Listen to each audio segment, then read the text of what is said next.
તો બોર્ડની પરીક્ષાઓનો સમય આવી ગયો છે અને સ્વાભાવિક છે કે થોડો તણાવ પણ હશે, ખરું ને?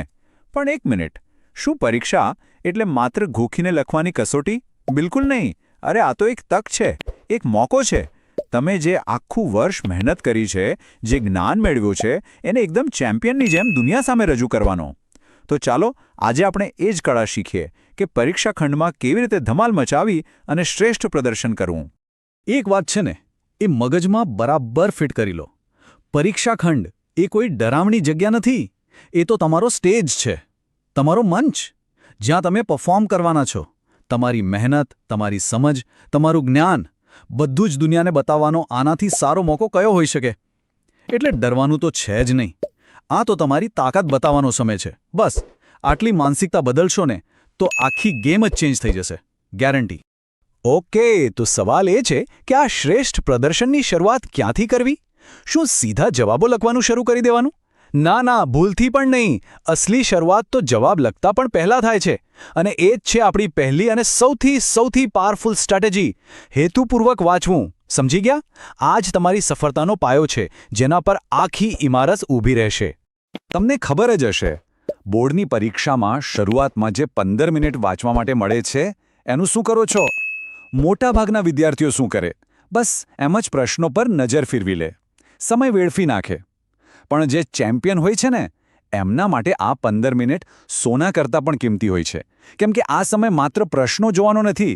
અરે, આ તો આખી મેચ જીતવા માટેની ગેમ પ્લાન બનાવવાનો ટાઈમ છે, આખી રણનીતિ ઘડવાનો સમય છે. તો સવાલ એ છે કે આ જાદુઈ 15 મિનિટનો ઉપયોગ કરવો કઈ રીતે? જો બહુ સિમ્પલ છે, ફક્ત 3 સ્ટેપ્સ. સ્ટેપ નંબર 1, આખા પેપર પર એક નજર ફેરવી લો, જાણે કોઈ પક્ષી ઊંચાઈથી જોતું હોય. કયા સેક્શન છે, કયા સવાલો સહેલા લાગે છે, કોના પર પહેલા તૂટી પડવું છે. સ્ટેપ નંબર 2, દરેક પ્રશ્નને શાંતિથી વાંચો, એને સમજો. એ ખરેખર શું પૂછી રહ્યો છે, એની ડિમાન્ડ શું છે. અને સ્ટેપ નંબર 3, મનમાં ને મનમાં એક આખો પ્લાન તૈયાર કરી લો, એક બ્લુપ્રિન્ટ, કે ભાઈ આ પ્રશ્નને હું આટલો સમય આપીશ, પેલાને આટલો. બસ આટલું નાનકડું પ્લાનિંગ છે ને, એ તમને છેલ્લી ઘડીની ભાગદોડ અને ગભરાટથી બચાવી લેશે, પાક્કો. ચાલો, તો હવે ગેમ પ્લાન રેડી છે, મગજમાં બધું સેટ છે. હવે શેની વાર છે? એક્શનની. હવે સમય છે મેદાનમાં ઉતરવાનો. અને અહીં આવે છે આપણી બીજી એટલી જ મહત્વની વ્યૂહરચના, સ્પષ્ટતાથી લખવું. એક વાત હંમેશા યાદ રાખજો, તમારા મગજમાં ભલેને જ્ઞાનનો દરિયો હોય, પણ જો એને કાગળ પર સરખી રીતે ઉતારી ન શકો તો એ બધું જ નકામું છે, ઝીરો. આ વાક્ય આ બધું જ કહી દે છે, નથી લાગતું? જરા વિચારો, તમે એકદમ પરફેક્ટ, બિલકુલ શ્રેષ્ઠ જવાબ લખ્યો હોય, પણ પેપર ચેક કરનાર એને વાંચી જ ન શકે તો શું ફાયદો એ મહેનતનો? એટલે સમજી લો, સારા અક્ષરો એ કોઈ ડેકોરેશન નથી. એ તો તમારા મગજ અને પેપર ચેકરની આંખો વચ્ચેનો એક પુલ છે. જો પુલ જ તૂટેલો હશે તો તમારું જ્ઞાન પેલે પાર પહોંચશે કેવી રીતે? એટલે આ વાતને ક્યારેય હળવાશથી ન લેતા. ઓકે, તો અત્યાર સુધી આપણે પ્લાનિંગ અને રાઇટિંગની વાત કરી, પણ હવે આપણે ગેમને નેક્સ્ટ લેવલ પર લઈ જવાના છીએ. કારણ કે માત્ર સાચો જવાબ લખી દેવાથી કામ નથી ચાલતું. આપણે તો જવાબોને એવા બનાવવાના છે, એટલા જોરદાર બનાવવાના છે કે પેપર ચેક કરનારનું ધ્યાન ખેંચાઈ જાય. એમને એમ થાય કે વાહ, માર્ક્સ કાપું તો ક્યાંથી કાપું? અને આ જ છે આપણી ત્રીજી અને કદાચ સૌથી શક્તિશાળી વ્યૂહરચના, પ્રભાવશાળી રજૂઆત, એટલે કે ઇમ્પેક્ટફુલ પ્રેઝન્ટેશન. તો આ સારો જવાબ અને શ્રેષ્ઠ જવાબ, આ બંનેમાં ફરક શું છે? જુઓ, સારો જવાબ કેવો હોય? એ ફક્ત માહિતી આપે છે, પ્રશ્નનો જવાબ આપે છે, બસ. પણ શ્રેષ્ઠ જવાબ, અરે એ તો એક વાર્તા કહે છે. એ જીવંત હોય છે, એમાં ડેટા હોય છે, ફેક્ટ્સ હોય છે, ડાયાગ્રામ હોય છે. આ બધું મળીને તમારા જવાબને માત્ર સાચો જ નહીં, પણ એટલો વજનદાર અને ભરોસાપાત્ર બનાવે છે કે સામેવાળાને માનવું જ પડે.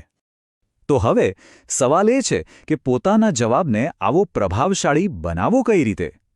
બહુ જ સરળ છે. તમારા જવાબમાં મસાલો ઉમેરો. જ્યાં પણ તક મળે ત્યાં ઉમેરો. મહત્વની તારીખો, કામના આંકડા, નામ સાથેની ક્લીન અને ક્લિયર આકૃતિઓ, સમજવામાં સરળ એવા ફ્લોચાર્ટ અને ઐતિહાસિક તથ્યો.